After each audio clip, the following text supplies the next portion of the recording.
வணக்கம். சிறகடிக்க ஆசை சீரியலில் இனி என்ன நடக்க போகுது அப்படின்னு தான் பார்க்க போகிறோம். இங்கே மீனா பின்னாடி முருகன் அப்படிங்கிற நபர் சுற்றிக்கிட்டே இருக்கிறாரு. அவருக்கு எப்படியாவது இந்த மீனாவை லவ் பண்ண வச்சு கல்யாணம் முடிச்சிடணும் அப்படின்னு நினைக்காங்க. ஆனால் மீனாவுக்கு கல்யாணம் ஆனதை அவங்க சுத்தமாக மறந்துடுறாங்க. அதை அறியவே இல்லை. தான் காலில் மெட்டி போட்டுதான் இருந்தாலும் சரி தான், நெத்தியில் குங்குமம் வச்சுருந்தாலும் சரி தான், தலையில் குங்குமம் வச்சுருந்தாலும் சரி தான், அவர் அதை குத்தே பார்க்கல. மீனா காலத்தில் கிடக்கிற தாலியை கூட அவர் கவனிக்காமல் வடக்கையும் தைக்கையும் சுற்றிட்டுருக்காரு. இந்த சூழ்நிலையில் மீனா தனக்கு நடந்த விஷயத்த முத்துட்ட சொல்கிறாங்க. சொல்லும்போது மீனா நீ ரொம்ப பாதுகாப்பாரு, அடுத்த முறை உன் பக்கத்தில் அவன் வரையில் நீ பெப்பர் ஸ்ப்ரே வாங்கி வச்சுக்க, முகத்தில் அதை ஸ்ப்ரே பண்ணிடு, அதுக்கப்புறம் வரதை பார்த்துக்கலாம் அப்படிங்கிறாங்க. சரிங்க அப்படிங்கிறாங்க. இங்கே தான் பொண்டாட்டி பின்னாடி தான் அந்த முருகன் சுற்றுறது தெரியாமல் முருகனுக்கே இவர் ஐடியா கொடுத்துட்ருக்காரு. பொண்ணை நம்ம விரும்பணும்னா அந்த பொண்ணுக்கு பிடிச்சமான காரியத்திலாம் செய்யணும், வைக்கணும் அப்படி இப்படின்னு சொல்லிட்டு சொல்கிறாரு. இதை கேட்ட அந்த முருகன் தன்னுடைய பைக்கில் அன்பு அப்படின்னு சொல்லி ஸ்டிக்கர் ஒட்டிடுறாரு. ஸ்டிக்கர் ஒட்டிட்டு மீனா பின்னாடி போகிறாரு. கொஞ்சம் தள்ளி நின்றுக்கிறாரு எதிர்த்தாப்பில். அப்போ ஸ்ப்ரே பண்ணால் அவங்க முகத்துக்கு போகாத அளவுக்கு தூரத்தமாக இருக்குது. அன்பு இங்கே பாரு, அன்பு உன் பேரை நான் எங்கே வடித்து வச்சுருக்கேன் பாரு அப்படின்னு சொல்லி பைக்கை காட்டுறாங்க. இங்கே ரொம்பவே கடுப்பாக இருக்குது. ரோட்டை கிராஸ் பண்ணி பெப்பர் ஸ்ப்ரே எப்படி அடிக்கிறது அப்படின்னு சொல்லி நினைக்கிறாங்க. பக்கத்தில் வரட்டும், வச்சுக்க வேண்டியதான் அப்படின்னு சொல்லிட்டு பாய் அப்படின்னு சொல்லிட்டு போயிடுறாங்க. அண்ணே இங்கே சொன்ன மாதிரி பிளான் பயங்கரமாக ஒர்க் அவுட் ஆகுதுண்ணே. அந்த பொண்ணு முன்னாடி மாதிரி இல்லை, முன்னாடி நான் பேசும்போது நிற்கவே நிற்காது, பாஞ்சு போகும். இப்போ அப்படின்னு நான் என்ன சொல்கிறேன்னு சொல்லி நின்று கேட்குது அப்படிங்கிறாங்க. டே காதல்னா அப்படி தான், ஒருத்தரை பிடிச்சி போச்சுன்னா நின்று கேட்போம். நான் கூட என் ஒய்ஃபை முன்னாடி பிடிக்காம தான் கண்ணாலம் பண்ணிக்கிட்டேன். ஆனால் கண்ணாலம் பண்ண பிறகு பிடிச்ச பிறகு அவள் வச்சது தான் வரிசை. அவள் என்னை ஆசையாக பேசுகிறதோ வைக்கிறதோ என்னை ஏசுகிறதோ அதுவே எனக்கு ரொம்ப சந்தோஷமாக தெரியும். அந்த மாதிரி அன்பானவங்க எது பண்ணாலும் அழகுதான்டா அப்படிங்கிறாங்க. அண்ணே இங்கே கவிதையில் பின்னுதேங்கண்ணே, இதே கவிதையை நான் என் ஆள்கிட்ட கவிதையை நான் பின்னுறேன்னே அப்படின்னு சொல்லி கிளம்பி போகிறாங்க. மீனாவுக்கு ரொம்ப கடுப்பாக இருக்குது. ஒழுங்காக வியாபாரம் பார்க்க முடியல, ஒன்றும் பார்க்க முடியல, தெரு தெருவாக வராங்க. 4 பேர் அசிங்கமாக பேசிடக்கூடாது அப்படின்னு சொல்லி வெக்கப்பட்டு இருக்காங்க. இந்த சூழ்நிலையில் சீதா வீட்டில் போய் அவங்க அம்மாட்ட சொல்கிறாங்க, ஏம்மா என் பின்னாடி ஒருத்தன் வந்துகிட்டே இருக்கான், என் வீட்டுக்கார்ட்ட சொன்னால் அவன் எங்கே நிற்கான்னு மட்டும் சொல்லி வெளுத்துருதாங்காரு. அவன் எங்கே நிற்கான் ஏது நிற்கான்னு தெரிஞ்சால் இவர் எதுவும் பண்ணிடுவார், என்ன பண்ணேன்னு ஒன்றும் புரியலம்மா அப்படிங்கிறாங்க. என்னடி உன் கழுத்தில் தாலி கொடி போட்டிருக்க, தாலி கொடி எங்கே போட்டிருக்கேன், தாலி போட்டிருக்கேன், குங்குமம்லாம் வச்சுருக்கம்மா, ஆனால் அதெல்லாம் கண்டுக்கிடாமல் கல்யாணம் முடியாத பொண்ணு பின்னாடியில் அந்த மாதிரி லாந்துடாமா அப்படிங்கிறாங்க. உடனே சீதா என்னக்கா சொல்கிற, அவன் யாருன்னு சொல்லுக்க, அவனை உண்டுலன்னு பண்ணிடலாம் அப்படிங்கிறாங்க. ஏய் முதல்ல இப்போ நம்மளை தாண்டி யாரும் ஒரு மாதிரி பேசிடக்கூடாதுல்லடி, நான் என் பாட்டில் அப்புறாணியாக போயிட்டுருக்கேன், என் பின்னாடியே வந்துகிட்டே இருக்கான், எங்கே போனாலும் நான் எப்படி வியாபாரம் பார்க்குறது, எனக்கு ஒரு பேர் வச்சு கூப்பிட்றான், என் பேர் அன்புன்னு வச்சுருக்கிறானா, அந்த பேரை ஸ்டிக்கர் வேறு ஒட்டிட்டு நான் உன் பேரில் ஸ்டிக்கர் வேறு ஒட்டியிருக்கேன் பாரு, நீ தான் என் உலகம் அப்படி இப்படின்ட்டு போகிறான், எனக்கு ரொம்ப கடுப்பாக இருக்குது அப்படிங்கிறாங்க. ஏக்கா அவனுக்கு என்ன மரகரை கலந்து போச்சா அப்படிங்கிறாங்க. தெரிலடி, பார்க்க படித்த பையன் மாதிரி தான் இருக்கான் அப்படிங்கிறாங்க. படித்தவங்கன்னா அதுக்குள்ளே அறிவு வேணாமா அப்படிங்கிறாங்க. இன்னொரு வாட்டி எங்கேன்னு எங்கேயும் வந்தான்னு சொல்லுக்க, நான் வரேன் அப்படிங்கிறாங்க. இதே மாதிரி தான் உங்கள் மாமா சொல்கிறாரு, உங்கள் மாமா கை வச்சாங்கன்னா அவன் நிலைமை முடிஞ்சது தான், என்ன பண்ணுன்னு எனக்கு ஒன்றும் புரியலை. ஒரு வாட்டி இதே மாதிரி தான் பண்ணால் எனக்கு கடுப்பாகி போய் வித்யா வீட்டுக்குள்ளே போய் இருந்துக்கிட்டேன். அங்கே ரோகிணியும் இருந்தாங்க. ரோகிணிகிட்ட போய் அத்தைட்ட சொல்லிடாதாங்க ஒன்று சொன்னேன், அவங்களும் சொல்ல மாட்டேன் அப்படின்னு சொல்லிட்டாங்க. இப்போ வரைக்கும் சொல்லலை. ஆனாலும் ஏதாவது ரோகிணி மேலே உள்ள வருத்தத்துலேயோ இல்லை ஏதோ சொல்லிட்டாங்கனாலும் எனக்கு பிரச்சனையாக போயிடும், என்ன பண்ணுன்னு எனக்கு தெரியல என்ன அப்படிங்கிறாங்க. உடனே அக்கா ரோகிணி சொல்ல மாட்டாங்க எந்த விஷயத்த, விடு விடு அப்படின்ட்டு இருக்காங்க. எனக்கு வியாபாரம் பார்க்கவே பிடிக்கல, எப்படியாவது வியாபாரம் பார்த்து கொஞ்சம் பணம் சம்பாத்தியம் பண்ணி மாடியில் ரூம் கட்டிடலாம், என் வீட்டுக்கார கஷ்டத்தை நீக்கிடலாம் அப்படின்னு சொல்லிட்டு நினச்சாக்கா ஒன்றும் நடக்க மாட்டாங்குது, இவன் வேறு இப்படி பண்ணிகிட்ருக்கான் அப்படின்னு சொல்லி ரொம்ப வேதனையாக உட்காந்துருக்காங்க. அப்போ சீதா நைஸாக ஃபோன் எடுத்துகிட்டு மொட்டை மாடிக்கு போகிறாங்க. மாமா எங்கே இருக்கீங்க அப்படிங்கிறாங்க. இப்போ கார் ஸ்டாண்டில் இருக்கும்ப்பா அப்படிங்கிறாங்க. ஆமாம் வீட்டுக்கு வாங்க, அக்கா ரொம்பவே குழப்பமாக இருக்காங்க அப்படிங்கிறாங்க. நேராக வீட்டுக்கு வர்றாங்க. என்னம்மா என்னாச்சு அப்படிங்கிறாங்க. அம்மா உள்ளதாக அக்கா இருக்கா அப்படிங்கிறாங்க. மீனா எங்கே வாங்க இங்கே எப்படி அப்படிங்கிறாங்க. அவன் தங்கச்சி தான் கால் பண்ணான், என்னாச்சு அப்படிங்கிறாங்க. அவன் தான் அங்கே பின்னாடியே வந்துட்டுருக்கான் அப்படிங்கிறாங்க. மீனா அவன் இருக்கும்போது எனக்கு கால் பண்ண சொன்னோம்ல, வெளுத்துருவோம்ல அப்படிங்கிறாங்க. ஏங்க நீங்கள் அவனை எதுவும் பண்ணிடக்கூடாதுன்னு பயமாக இருக்குது. அது போக இவன் என் பின்னாடியே வராங்க. நம்ம வீட்டு பக்கத்தில் இருந்து ஆரம்பித்து நான் எங்கெல்லாம் போகிறேனோ அங்கெல்லாம் வரான். நான் எப்படிங்க வியாபாரம் பார்க்க முடியும்? 4 பேர் நான் அசிங்கமாக பேசிடக்கூடாதுங்க. அதுபோக அத்தைக்கோ ஏதோ யாருக்கோ தெரிஞ்சுன்னா அவ்வளோதான். ரோகிணிக்கு இந்த விஷயத்த சொல்லிட்டேங்க அப்படிங்கிறாங்க. ரோகிணிகிட்ட நீ ஏன் சொன்ன அப்படிங்கிறாங்க. ஏங்க முறையாக நான் என்ன விரட்டையில் நான் வந்து கரெக்டாக வந்து வித்யா வீட்டில் போய் தான் இருந்தேன். அப்போ தான் ரோகிணி அங்கே இருந்தாங்க. ரோகிணிகிட்ட நான் சொன்னேன், அத்தைகிட்ட சொல்லிட வேண்டாம்னு சொல்லிட்டாங்க. அத்தைகிட்ட சொல்லலை, ஆனால் ஒரு வேளை சொல்லிடுவாங்களோன்னு எனக்கு பயமாக இருக்குங்க அப்படிங்கிறாங்க. அதெல்லாம் பார்த்துக்கலாம், உன் மேலே இந்த தப்பு இருக்காதுன்னு எல்லாருக்குமே தெரியும். எங்கள் அம்மா ஏதாவது பேசத்தான் செய்யும், அதை பற்றி நீ கவலைப்படாத விடு. இப்போ எந்த தெருவில் உன்னை பார்த்தேன் அப்படிங்கிறாங்க. எந்த தெருவில் பார்த்தேன் அப்படிங்கிறாங்க. இரு நான் போயிட்டு வரேன் அப்படின்னு சொல்லிட்டு கார் எடுத்து அவர் அங்கே ரவுண்ட் அடித்து பார்க்குற ஒரு பக்கம் இல்லை. அப்போது அந்த அடித்து பார்த்துட்டு ஒரு இடத்துல நிற்கும் போதும் அந்த முருகன் கால் பண்ணுறாரு. அண்ணே என் ஆளை இன்னும் எப்படிண்ணே நான் வந்து கவர் பண்ணலாம் அப்படிங்கிறதே, ஃபோனை விட எனக்கு ஏகப்பட்ட உதவி இருக்குது அப்படின்னு சொல்லிட்டு ஃபோனை வச்சிடுறாங்க. நேராக அந்த முருகன் கார் ஸ்டாண்டில் போய் என்னாச்சு முத்தண்ண ரொம்ப கோபமாக பேசுகிறாரு, எங்கே போயிருக்காரு அப்படிங்கிறாங்க. உன்னை மாதிரி தான் ஒருத்தன் முத்து வீட்டம்மா பின்னாடியே அவன் விளாண்டிட்டு இருக்கானா அப்படிங்கிறாங்க. பாருங்களேன், முத்தண்ணன் ஒய்ஃப் முன்னாடியில் அந்தளவுக்கு ஆயிடுச்சுன்னா முத்தண்ணன்ட்ட பூசவனை தானே தெரியும், முத்தண்ணனை பற்றி அவனுக்கு தெரியலன்னு நினைக்கிறேன். சரிண்ணே எனக்கு லவ் பண்ணதுக்கு ஒரு ஐடியா கொடுனேன் அப்படிங்கிறாங்க. இங்கே பாரு, முத்து ஏற்கனவே காணில் இருக்கான், நான் அதுக்கு மேலே காணில் இருக்கேன். சிஸ்டர் ரொம்ப தங்கமாக அவங்க வேலையை மட்டும் பார்த்துட்ருப்பாங்க மீனாங்கிறவங்க, முத்து பொஞ்சாதி. இந்த சூழ்நிலை அந்த பொருளை முன்னாடி டிஸ்டர்ப் பண்ணிகிட்டு இருந்தால் கடுப்பாகல. அவன் எவன் மட்டும் தெரியுதுன்னு வச்சுருக்கேன், நானும் என் பங்குக்கு 4 பூசை கொடுக்கணும் அப்படிங்கிறாங்க. சரிண்ணே அப்படின்னா என்கிட்டையும் சொல்லுங்கள், நானும் 4 பூசை கொடுக்கேன் அப்படிங்கிறாங்க. சரிடா இப்போ முத்துட்ட போய் காதலுக்கு ஐடியா கொடு அப்படின்னு கேட்டால் அது அவனே கடுப்பில் தான் இங்கே வருவான், சிதண்டாமரு அப்படின்ட்டு இருக்கும்போதே மீனா கொண்டு வீட்டில் கொண்டு விட்டுட்டு முத்து கிளம்பி போகிறாரு. கிளம்பி கார் ஸ்டாண்டில் போய் என்ன முருகா அப்படிங்கிறாங்க. அண்ணே உங்களுக்கு ஃபோன் பண்ண ரொம்ப கோபமாக பேசுனீங்க அப்படிங்கிறாங்க. பூரா கிறுக்கு பிடிச்சி தான் அலைதானுங்க அப்படிங்கிறாங்க. யாரண்ணே சொல்கிறீங்க அப்படிங்கிறாங்க. என்னத்தை சொல்லணும் ஒன்றும் தெரியல, சொல்லு என்ன முருகா அப்படிங்கிறாங்க. அண்ணா இன்றைக்கி நான் ஒன்றும் கேட்க வரல, சும்மா தான் பார்க்க வந்தேன் அப்படிங்கிறாங்க. இன்றைக்கி நீ கேட்டாலும் எனக்கு கடுப்பில் தான் இருக்கேன். டேய் செல்வம் ரொம்ப தலைவலிக்கு வா சாப்பிட்லாம் அப்படின்னு சொல்லிட்டு கடையில் சாப்பிட போகிறாங்க. சரி முருகனும் சாப்பிட்றாரு. ஆனால் நான் போய்ட்டு வரேனே அப்படின்னு சொல்லிட்டு பக்குவமாக போயிடுறாரு. ஏன்னா சென்னைக்கு முத்தண்ண பயங்கரமாக கோபமாக இருக்காரு அப்படின்னு சொல்லிட்டு. முத்துக்கு தெரியல, தான் பொண்டாட்டி முன்னாடி அலைகிறதே இந்த முருகன் தான், முருகனால் தான் நம்மளுக்கு தலைவலிக்கு அப்படின்னு சுத்தமாக தெரியல. எப்படியா இருக்குது அப்படின்னு செல்வத்துட்டு சொல்லுதாரு. அவன் யாருன்னு மட்டும் தெரியட்டும், பொறிக்காமல் விட மாட்டேன் அப்படிங்கிறாங்க. நானே என் பங்குக்கு பூசை கொடுக்க தான் செய்வேன், நீனும் என்னையை கூப்பிட்ரு அப்படிங்கிறாங்க. சரி செல்வம் விட்டுறக்கூடாது அப்படின்ட்டு இருக்காங்க.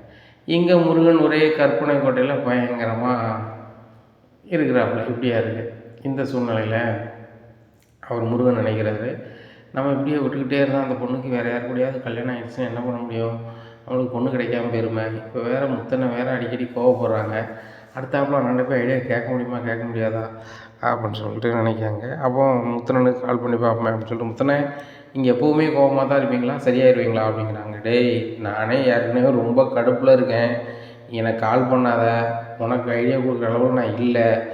என் பொண்டாட்டியை ஒருத்தன் டிஸ்டர்ப் பண்ணிக்கிட்டே இருக்கான், அவனை நான் விடவே மாட்டேன், அவ்வளோ கடுப்பில் இருக்கேன் அப்படிங்கிறாங்க. ஆனால் என்ன சார்னு சொல்லிட்டு ஃபோனை வச்சிடுறாங்க. அண்ணன் உண்மையிலே கடுப்பில் தான் இருக்கார். நம்ம காதலுக்காக ஏதாவது செஞ்சாகணும். ஒருவேளை இந்த காதல் கடிதம் எழுதிடுவோமா, எழுதி தான் பார்ப்போம் அப்படின்னு சொல்லிட்டு நினைக்கிறாங்க. ஒரு காதல் கடிதம் எழுதிடுறாங்க. நாளைக்கு காலையிலே அவங்க வீட்டு விட்டு எப்படியோ அவங்க வீட்டு விட்டு வெளில வராங்களோ அதுக்கப்புறம் நம்ம பின்னாடியே போய் எது வாய்ப்பு இருக்கோ கொடுத்துருவோம் அப்படின்னு நினைக்காங்க. முத்து வீடுனே தெரியாமல் முத்து வீடு தள்ளி கொஞ்சம் எங்கேயோ கொஞ்சம் தள்ளி நின்றுக்கிட்டாங்க. இன்னும் வழக்கம் போல மறுநாள் வரத்துக்கு போகிறாங்க. பின்னாடியே போகிறாங்க. பின்னாடியே போகும்போது அந்த தாத்தா பாட்டி சாப்பாடை வந்து கொடுக்காங்க. ஓ நம்மளுக்கு இவ்வளோ சேவை மனப்பான்மை இருக்கா அப்படின்னு சொல்லிட்டு பின்னாடியே போய் உங்கள் சேவை மனப்பான்மையை பாராட்டுறேன் அப்படின்னு சொல்லி ஹெல்மெட் போட்டுக்கிட்டே பேசிட்டு போகிறாரு. இப்போ ஸ்ப்ரே அடிக்க முடியாது போலையே அப்படின்னு சொல்லி நினச்சிட்டு இருக்காங்க. இந்த சூழ்நிலையில் மீனா ஒரு வீட்டுக்கு பூ கொடுக்குறதுக்கு பைக் போட்டுட்டு மாடியில் போய் கொடுத்துட்டு வராங்க. அது வரதுக்குள்ளே லவ் லெட்டர் அதில் வச்சிடுறாங்க.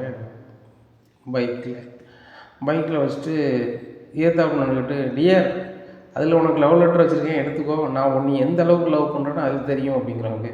டேய் போயிடுடா அப்படின்ட்டு கையை உயர்த்துறாங்க. உடனே அவர் பைக் எடுத்துகிட்டு போயிடுறாரு. பக்கத்தில் வரட்டும் வந்தால் அவனுக்கு இழுத்துற வேண்டியதான், அவனுக்கு அவ்வளோ கோபம் இருக்குது அப்படின்னு சொல்லிட்டு நேராக முத்துக்கு கால் பண்ணுறாங்க. ஏங்க அவன் இன்றைக்கி எனக்கு லவ் லெட்டரே வச்சுட்டு போயிருக்காங்க பைக்கில் பின்னாடியே வந்து அப்படிங்கிறாங்க. என்னடி சொல்கிற, எந்த தெருவில் நிற்க அப்படிங்கிறாங்க. மறுபடியும் அந்த தெருவுக்கு வராங்க. மீனா நீ பேசாமல் வியாபாரமே பார்க்க வேண்டாம் அப்படிங்கிறாங்க. ஏங்க நான் ஏன் வியாபாரம் பார்க்கக்கூடாது, அவன் வந்து தேவையில்லாமல் பண்ணிகிட்ருக்கான், நான் வியாபாரம் பார்க்கக்கூடாதா அப்படிங்கிறாங்க. இல்லை அவ்வளோ உரியாக இருக்குது, அவன் எவன் மட்டும் சொல்லு அப்படிங்கிறாங்க.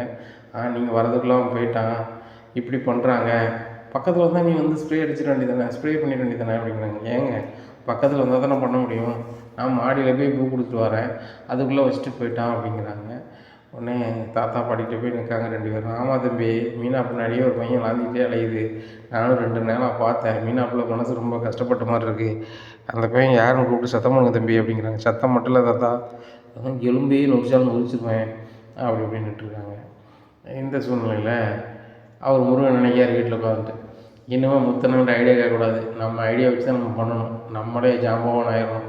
முத்தனை ஏதோ ஒரு வகையில் கிடப்பில் இருக்காங்க, சக்ஸஸ்ஃபுல்லாக பண்ணிவிட்டு கல்யாணத்தன்னைக்கு அண்ணன் பொண்ணு ரெடி பண்ணிட்டேனே அப்படின்னு சரி முத்தனை போய் கூப்பிட்டுருவோம் அப்படின்னு சொல்லி மனசில் நினைக்காங்க. இங்கே விஜயாவுக்கு நடனப்பள்ளியில் வந்து இது வராங்க, ஆய்வுக்கு வராங்க. அப்போ இந்த நடனப்பள்ளி யார் வச்சுருக்கா அப்படிங்கிறாங்க. அக்கா யாருன்னு தெரியலையே அப்படின்னு சொல்லிட்டு, என்ன சார் அப்படிங்கிறாங்க. இல்லைம்மா நடனப்பள்ளின்னு வச்சுருக்கீங்க, அதுக்கு வசதிலாம் எப்படி இருக்குன்னு பார்க்கறதுக்கு வந்திருக்கோம், ஆய்வு பண்ண வந்திருக்கோம் அப்படிங்கிறாங்க. உடனே சார் அது நடத்துகிறவங்க இங்கே இல்லை, இது என் வீட்டில் தான் நடத்துதா அப்படிங்கிறாங்க. அவங்க இருந்தால் நம்ம இல்லாட்டணுமா, நாங்கள் பார்க்குறோம்னு சொல்லிட்டு பார்க்குறாங்க. என்னம்மா இது உங்கள் வீடா அப்படிங்கிறாங்க. ஆமாம் அப்படிங்கிறாங்க. சரி நடனப்பள்ளி வைக்கிறதுக்கு என்ன வசதி பண்ணி கொடுத்துருக்கீங்க அப்படிங்கிறாங்க. என் வீட்டில் எப்படி நடத்துகிறா, ஒரு வசதியும் பண்ணலை அப்படிங்கிறாங்க. இப்படிலாம் இருக்கக்கூடாது, அவங்கள கூப்பிடுங்க அப்படின்னு சொல்லிட்டு கூப்பிட்றாங்க. உடனே விஜயாவும் வராங்க. என்ன சார் அப்படிங்கிறாங்க. ஏம்மா நடனப்பள்ளி நடத்துது நீங்கள் தானே அப்படிங்கிறாங்க. ஆமாம் அப்படிங்கிறாங்க. உங்களுக்கு ஃபைன் போட்டிருக்கோமா, ஒரு 30,000 ஃபைன் நீங்கள் கட்டணும் அப்படின்னு. 30,000 அப்படிங்கிறாங்க. ஆமாம் நடனப்பள்ளி வச்சுருக்கீங்க, அது போக வந்து எந்த வசதியும் செஞ்சு கொடுக்கல, அப்புறம் எப்படி உங்களை நாங்கள் அனுமதிக்க முடியும், 30,000 ஃபைன் கட்டுங்க, அது போக எல்லா வசதியும் செஞ்சுட்டு தான் நீங்கள் நடத்தணும், இல்லைன்னா அவ்வளோதான் அப்படிங்கிறாங்க. இங்கே எங்கிட்ட அவ்வளோ பணம் இல்லை அப்படிங்கிறாங்க. இங்கே பாருங்கள், அவ்வளோ பணம் நீங்கள் கட்டலை அப்படின்னு சொன்னால் ஒரு வாரத்தில் நீங்கள் உள்ளே போக வேண்டியிருக்கும் அப்படின்னு சொல்லிட்டு போயிருக்காங்க. இதை கேட்ட விஜயா திருதுன்னு முடிக்காங்க. பார்வதி கொண்ட 30,000 தானே தாயேன் அப்படிங்கிறாங்க. ஏம்மா என்கிட்ட வீம்பில் பேச மாட்டேன், இப்போ 30,000த்துக்கு என்கிட்ட பேசுகிறேன் அப்படிங்கிறாங்க. பார்வதி ப்ளீஸ் பார்வதி, எப்படியாவது என் மனத்தை காப்பாற்று அப்படிங்கிறாங்க. சரி வா பேங்கில் எடுத்தாரேன் அப்படின்னு சொல்லி பேங்க் கூட்டி போய் பணத்தை எடுத்துகிட்டு கொடுக்காங்க. அவங்க வர சொன்ன அட்ரஸில் போய் ஃபைனை கட்டுறாங்க. ஃபைனை கட்டியாச்சு, இனிமேல் என்ன வசதி எங்களுக்கு பண்ணணும் அப்படிங்கிறாங்க. உடனே அவங்க சொல்கிறாங்க, ஒரு ஆளுக்கு இத்தனை பார்த்துட்டு கொடுக்கணும், அவ்வளோ வசதி இருக்கணும் வைக்கணும் எல்லாமே சொல்கிறாங்க. சரி சார் பண்ணுறேன் அப்படின்னு சொல்லிட்டு நேராக பார்வதி வீட்டில் உட்காந்துருக்காங்க. அப்போ பார்வதிட்ட விஜயா சொல்கிறாங்க, இவ்வளோ செய்யணுன்னா கிட்டத்தட்ட 3 லட்ச ரூபாய்க்கு மேலே ஆகாமல் என்ன பண்ணுறது அப்படிங்கிறாங்க. அதுக்கு நீ என்ன பண்ண போகிற அப்படிங்கிறாங்க. எனக்கு ஒன்றும் புரியலை அப்படிங்கிறாங்க. நீ பேசாமல் வேறு எங்கேயாவது நடனப்பள்ளி நடத்துறியா அப்படிங்கிறாங்க. ஏன் பார்வதி, நான் நடனப்பள்ளியே உன் வீட்டில் நடத்துறது உனக்கே பிடிக்கலையா அப்படிங்கிறாங்க. அதுக்கு சொல்லலை விஜயா, என் வீட்டில் நீ நடத்தணுன்னா அதுக்குள்ள வசதியெல்லாம் நீ செய்யணும், அதுக்கு உனக்கு 3 லட்ச ரூபா செலவு வரும். இதே இது நீ வேறு இடத்துல வாடகைக்கு எடுத்தனா அவங்க அந்த வசதியை வச்சுருப்பாங்க, நீ அங்கேயே நடத்திக்கலாம், வாடகை மட்டும் கொடுத்துக்கலாம் அப்படிங்கிறாங்க. எல்லாம் ஒன்று தானே, அங்கே மாதம் மாதம் வாடகை கொடுக்கணும், இங்கன்னா உனக்கு கொடுக்க வேண்டாம்ல, அது போக நீ என் ஃப்ரெண்டு, நானே இல்லாட்டிலும் நீ நடனப்பள்ளியை பார்த்துப்பேன், எனக்கு எந்த கவலையும் இருக்காது, அதே மாதிரி எனக்கு ரெஸ்ட் எடுக்கணுனாலும் உன் வீட்டில் ரெஸ்ட் எடுக்கிறது எனக்கு அவ்வளோ ஒரு இன்பமாக இருக்கும் அப்படிங்கிறாங்க. இதை மட்டும் சொல்லு ஃப்ரெண்டுன்னு, என்கிட்டே கோவப்பட்டு இருந்துட்டேன், முத்து மீனாவும் என்கிட்ட அவ்வளோ அன்பாக இருப்பாங்க, அவங்ககிட்ட போய் சொல்ல வைக்க என்னால் முடியலை, எனக்கு அப்படிலாம் தெரியாது, அதனால தான் சொல்லிட்டேன் அப்படிங்கிறாங்க. என்னை விட உனக்கு முத்து மீனா தான் முக்கியமா அப்படிங்கிறாங்க. உன் பிள்ளைகள் எனக்கு முக்கியம் தானே அப்படிங்கிறாங்க. என் பிள்ளைகள் எப்படி முத்த சொல்லுவேன் அப்படிங்கிறாங்க. நீ வேணா அப்படி நினைக்காம இருக்கலாம் விஜயா, நான் அப்படிலாம் இருக்க முடியாது அப்படிங்கிறாங்க. சரி அவங்க புராணத்தை விடு, எனக்கு ஒரு நல்ல காஃபி போட்டு வா, இப்போ அதுக்கு என்ன செய்யலாம், நடனப்பள்ளி நடத்துறதுக்கு என்ன பண்ணலாம் அப்படிங்கிறாங்க. ஒன்று மொட்டை மாடியில் எல்லா வசதியும் நம்ம பண்ணணும், அதுக்குள்ளே வசதிகள் வரணும், சொன்ன வசதி வாய்ப்புகளை பண்ணணும், இல்லையா வேறு இடம் பார்க்கணும், இதுதான் வழி இருக்குது அப்படிங்கிறாங்க. சரி யோசிப்போம், 3 லட்ச ரூபாய்க்கு இப்போ திடீர்னு எங்கே போகிறது அப்படிங்கிறாங்க. உனக்கு என்னம்மா கவலை, உன் கோடீஸ்வர மருமக ரோகிணி இருக்கா, ரோகிணி கேட்டால் தரமாட்டா அப்படிங்கிறாங்க. அவள் நான் கேட்டேன் எவ்வளோ நாள் தருவா அப்படிங்கிறாங்க. உண்மையிலே இந்த ரோகிணி பிள்ளை தங்கமான பிள்ளை தான், வீட்டுக்குன்னு அது செலவு பண்ண தயாராக தானே இருக்குது அப்படிங்கிறாங்க. வீட்டு செலவுக்கு எல்லாரும் சந்தான் கொடுக்காங்க அப்படிங்கிறாங்க. கேட்ட பார்வதி, அக்கா நம்மளே உழைக்கிறோம் போலையே, அந்த காணாமல் போன பணத்தை ரோகிணி தான் கொடுத்து சரி பண்ணான்னு நம்மளே சொல்லிடுவோம் போலையே வாயில், ஏற்கனவே இப்போ தான் விஜயா பேசியிருக்கா, அதுவும் தெரிஞ்சால் நம்மகிட்ட பேச மாட்டேன் அப்படின்னு சொல்லிட்டு அடக்கி வாசிப்போம் அப்படின்னு சொல்லிட்டு, சரி சரி விடு விஜயா அப்படின்னு சொல்லிட்டு சொல்கிறாங்க. சரி அப்போ அதை செய்யணும்னா நம்ம போய் ஆசாரியெல்லாம் பார்க்கணும்ல அப்படிங்கிறாங்க. பார்க்கணும், காசு இல்லையே அப்படிங்கிறாங்க. சரி காசு இல்லாட்டியும் என்னென்ன வசதி செய்ய எவ்வளோ வரும், நம்ம 3,00,000 நினைக்கிறோம், அது சரியாக வருமா என்னென்னு பார்ப்போம். சரி வா அப்படின்னு சொல்லி ஒரு ஆள்கிட்ட கூப்பிட்டு போகிறாங்க.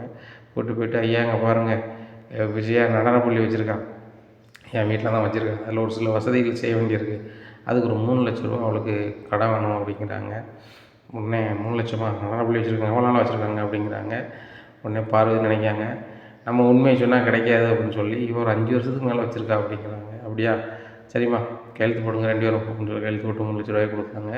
பார்வதி எவ்வளோ வரும்னே தெரியாதம்மா 3,00,000 சொல்லிட்டேன் அப்படிங்கிறாங்க. அவங்க சொன்னதெல்லாம் பார்த்தா இவ்வளோ தான் வரும்னு ஒரு கணிப்பு தானே அப்படின்னு சொல்லி அந்த பணத்தை வாங்கிட்டு நேராக போய் ஒரு மேஸ்திரியை பார்க்குறாங்க. பேசி வாங்கய்யா அப்படின்னு சொல்லி கூப்பிட்டு போய் அந்த இடத்த காமிக்காங்க. காமிச்சு இதில் இப்படிலாம் செய்யணும், இது எவ்வளோ வரும் அப்படிங்கிறாங்க. 3,00,000 வந்துடும் அப்படிங்கிறாங்க. எங்ககிட்ட 3,00,000 இருக்குது, அக்ரிமெண்ட் போட்டுக்கலாம், போட்டுட்டு வேலையை ஸ்டார்ட் பண்ணிடலாமா பண்ணிடலாம் அப்படிங்கிறாங்க. அதனால் அவருக்கு ஒரு ஆளுக்கு ஃபோன் அடிக்கார், அவர் ஒரு பத்திரத்தை வாங்கிட்டு வராங்க. அப்புறம் அதில் டைப் எல்லாம் பண்ணி அக்ரிமெண்ட் போட்டுக்கிறாங்க. இந்த இந்த இதை இந்த வசதிகள்லாம் வந்து ஒரு 15 நாளில் ரெடி பண்ணி கொடுக்குற மாதிரி அக்ரிமெண்ட் போட்டுக்கிறாங்க. அதில் விஜயாவும் அவங்களும் அக்ரிமெண்ட் போட்டு அப்புறம் மாற்றிக்கிறாங்க. சரி போய்ட்டு வரணும், வேலையை ஸ்டார்ட் பண்ணிடுறேன் நாளையிலேருந்து அப்படின்ட்டு போகிறாங்க. பார்வதி நான் உனக்கு எவ்வளவு நன்றி சொன்னாலும் தரும், உன் வீடையும் கொடுத்து என்ன இப்படியான வசதிக்கு நீ வந்து கடன் வாங்கி கொடுக்க அப்படிங்கிறாங்க. விஜயா அங்கே பாரு, நீ என் ஃப்ரெண்டு, அது போக நான் யாருமே இல்லை அப்படின்னு சொல்லி ஒரு கவலையிலே இருப்பேன்.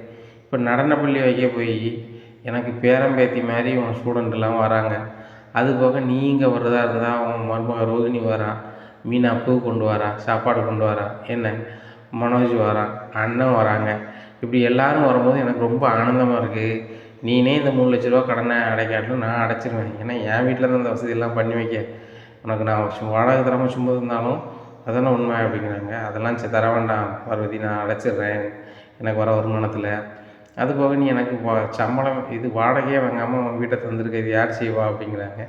இது ஏன் நீ ஃப்ரெண்டு, நீ உனக்கு செய்யாமல் யாருக்கு செய்ய போகிறேன் அப்படிங்கிறாங்க. இல்லை பார்வதி, உன் மனசு யாருக்கு வராது அப்படின்னு சொல்லி பயங்கர அன்பாக இருக்கிறாங்க. அப்போ ரோஹிணி கூப்பிட்றாங்க, ஆண்டி நான் வரலாமா அப்படிங்கிறாங்க. வாமா அப்படிங்கிறாங்க. என்ன ஆண்டி 2 பேரும் ரொம்ப சந்தோஷமாக இருக்கீங்க அப்படிங்கிறாங்க. இல்லைம்மா இன்றைக்கெலாம் பல கதை நடந்துருச்சு, நடன பள்ளிக்கு நான் ஒழுங்காக வசதி செய்யலைன்னு சொல்லி ஒரு ஃபைன் 30,000 போட்டாங்க, அதை பார்வதி தான் மேனேஜ் பண்ணியிருக்கா. அது போக வீட்டில் ஒரு சில வசதிகள் அவங்க பண்ணணுங்கும் போது அதுக்கும் 3,00,000 கடன் வாங்கி தந்தது பார்வதி தான் அப்படிங்கிறாங்க. ஏன் ஆண்டி இப்படி பண்ணீங்க அப்படிங்கிறாங்க. உடனே பார்வதி சொல்கிறாங்க, உனக்கு தெரிஞ்சால் நீனே கொடுத்துருவோமா, மருமோட்டெலாம் வாங்கணுமா அப்படின்னு சொல்லிட்டு உங்கள் அத்தைக்கு ஒரு ஈகோ, அதனால தான் உன்கிட்ட கேட்கல. எனக்கு கொஞ்சம் ரைட்டு, அந்த வீட்டுக்காக நீ நிறைய பணம் செலவு பண்ணிகிட்ருக்க, உனக்கு மேலும் மேலும் ஓதி கொடுக்க வேண்டாமே அப்படின்னு சொல்லி தான் சொல்லலாமா அப்படிங்கிறாங்க. இங்கே ரோகிணி நினைக்காங்க, நானே டங்கு வரந்து போய் கிடக்கேன், அங்கே தினேஷுக்கு பணம் வேணும்னு சிட்டி கேட்டுக்கிட்டு இருக்கேன், நான் அந்த பணத்துக்கு ஓடிட்டு ஜாடிட்டும் கிடக்கேன், நீங்கள் இதில் வேறு என்கிட்ட 3,00,000 வாங்கலான்னு இருக்கீங்களா, நல்ல வேலை பரட்டிட்டீங்க, ஓரி முடிஞ்சது அப்படின்னு சொல்லிட்டு, என்ன பண்ணி இந்த பக்கம் அப்படிங்கிறாங்க.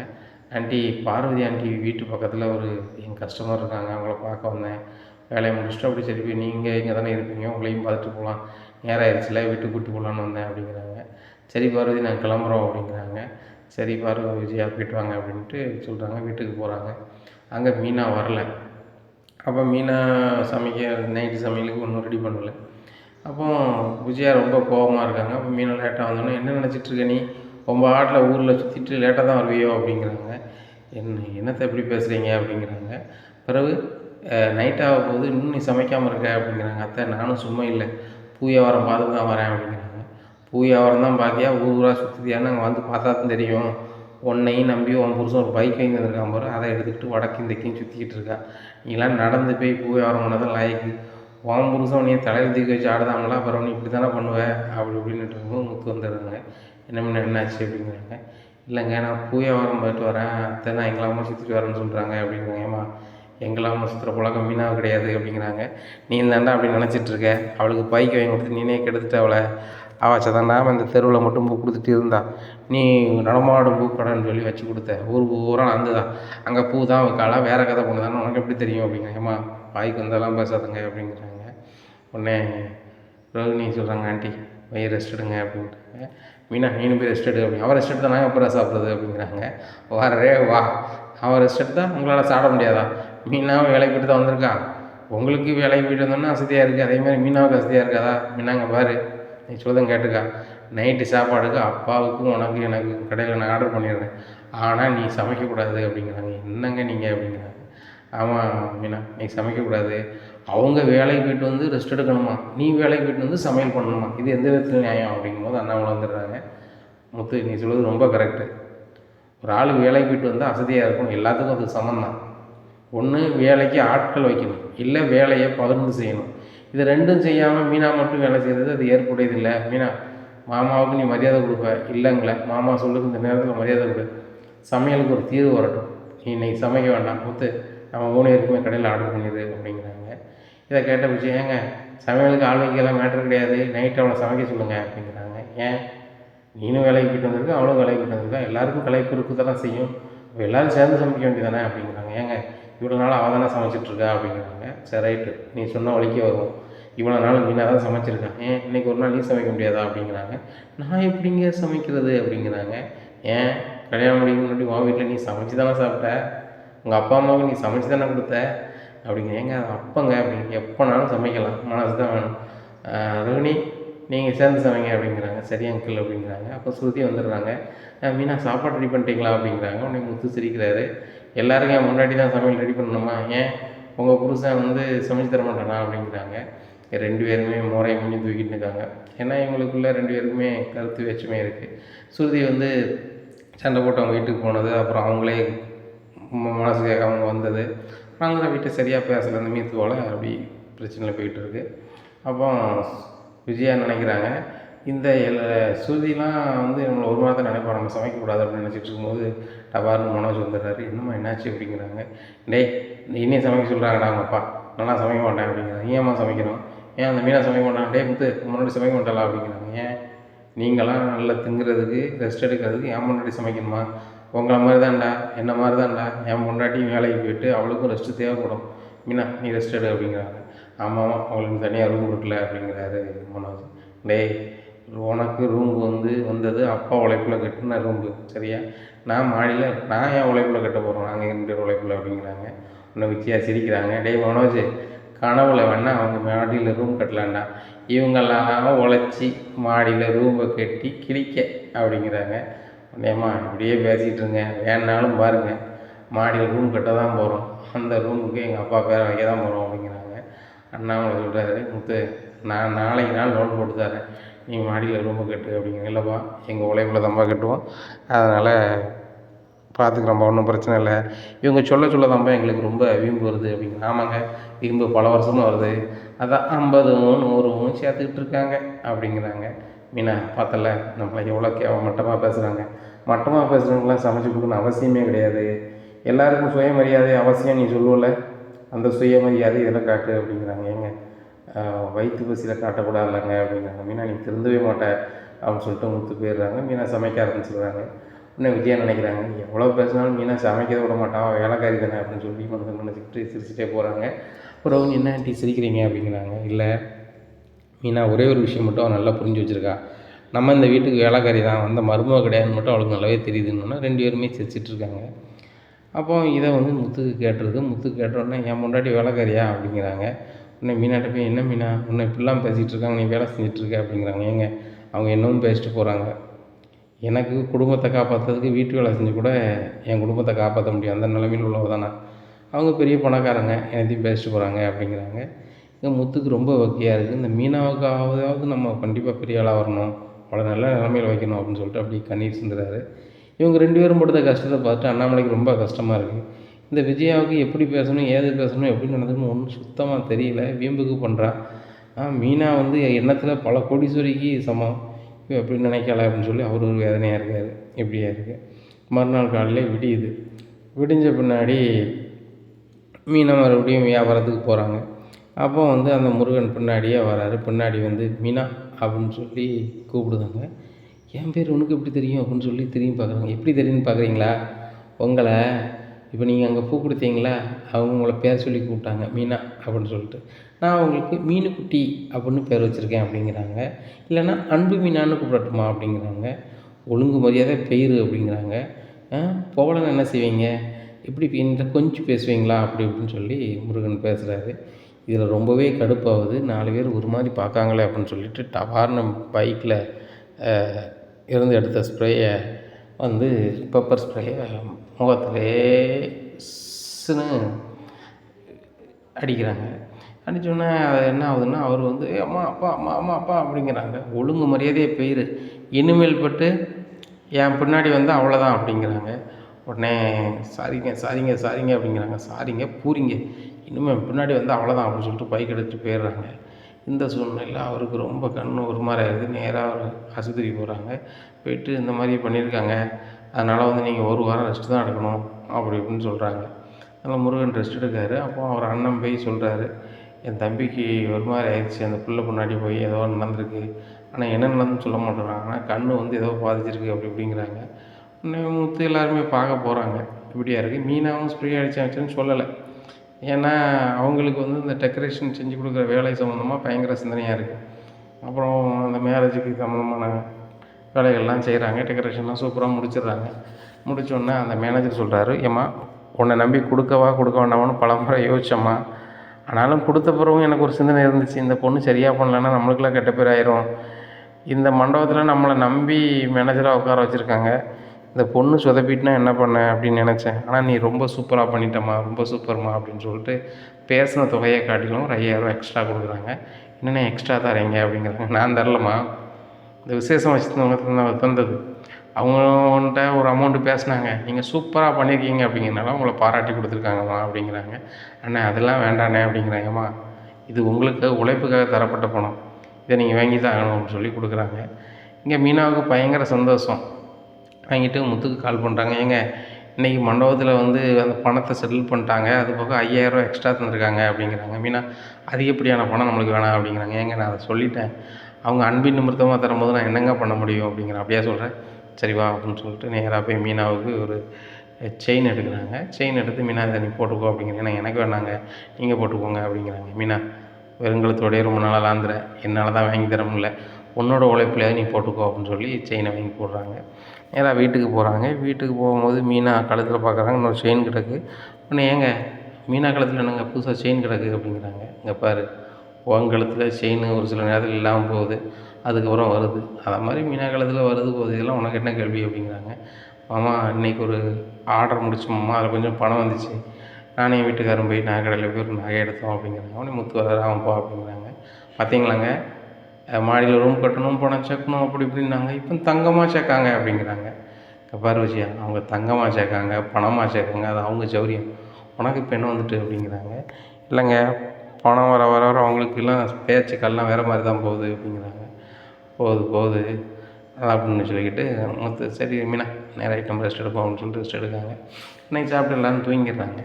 அங்கே முருகனுக்கு அங்கே கண்ணெல்லாம் சரியாயிடுது. சரியாகி வீட்டுக்கு வந்துடுறாரு. வந்தப்பறம் நினைக்காரு, சரி அந்த பொண்ணு வந்து ரோட்டில் போய் பேசுறதுனால தான் அந்த பொண்ணுக்கு பிடிக்கல போல், இல்லைன்னா நான் மட்டும் நல்லா தான் பேசுவோம், அவங்க நம்மளை தூரத்துலேருந்து பார்க்கும்போது நம்மளை பார்க்குற மாதிரி தான் தெரியுது அப்படின்னு சொல்லிட்டு நினைக்காங்க. இவன் வாரானோ அப்படின்னு சொல்லி பயத்தில் மீனா பார்க்குறாங்க. ஆனால் முருகனுக்கு தன்னை லைன் போட்ட மாதிரியே நினைக்கிறாரு. இப்படியா இருக்குது. அப்போ அவங்க வீட்டில் பேசுகிறாங்க, பொண்ணுக்கு என்ன பிடிச்சிருக்கு, பொண்ணு கேட்டு போகணும் அப்படி இப்படிங்கிறாங்க. முத்தோட வீடு எனக்கு நல்லாவே தெரியும். ஆனால் முத்து வீடு தெரியும், ஆனால் முத்து ஒய்ஃபு பின்னாடி தான் முருகன் சுற்றுறான்னு சுத்தமாக தெரியாது. இப்படியா இருக்குது. அப்போ அவருக்கு ஒரு ஆஃபர் வருது, டேய் ஒன்றும் இல்லை, நம்ம பெரியப்பாவை கூப்பிட்டுட்டு போய் பொண்ணு கேளுங்க, தாரன்னு சொல்லிட்டாங்கன்னா நான் வந்து பேசுகிறேன்டா, அவங்க சொந்தக்காரன்ட்ட பேசுகிறேன்டா அப்படிங்கிறாங்க. சரிண்ணே அப்படின்றாங்க.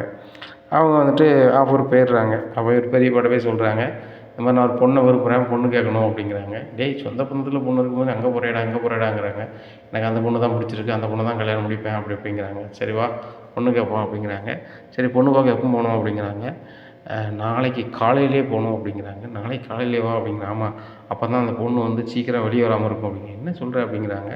பொண்ணு எனக்கு பிடிச்சிருக்கு, ஆனால் பொண்ணுக்கு என்ன பிடிச்சிருக்கான்னு எனக்கு தெரில, ஆனால் வந்து பொண்ணு கேட்டால் தான் முடியும் அப்படிங்கிட்டே.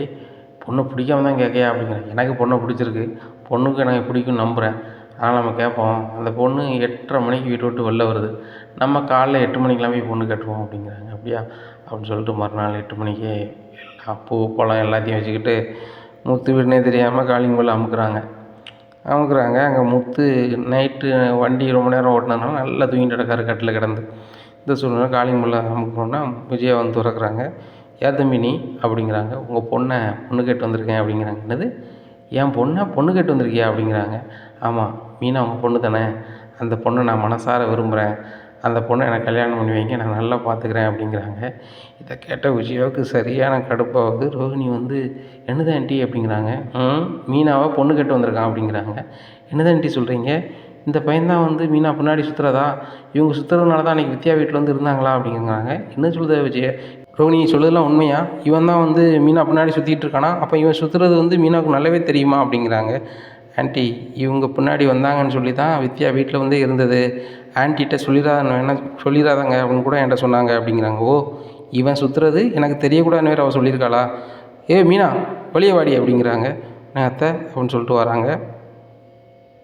இனி என்ன நடக்கும் அப்படிங்கிறத பொறுத்திருந்து பார்க்கலாம். நம்ம சேனலை நீங்கள் மறக்காமல் லைக் அண்ட் சப்ஸ்கிரைப் பண்ணுங்கள். நன்றி, வணக்கம்.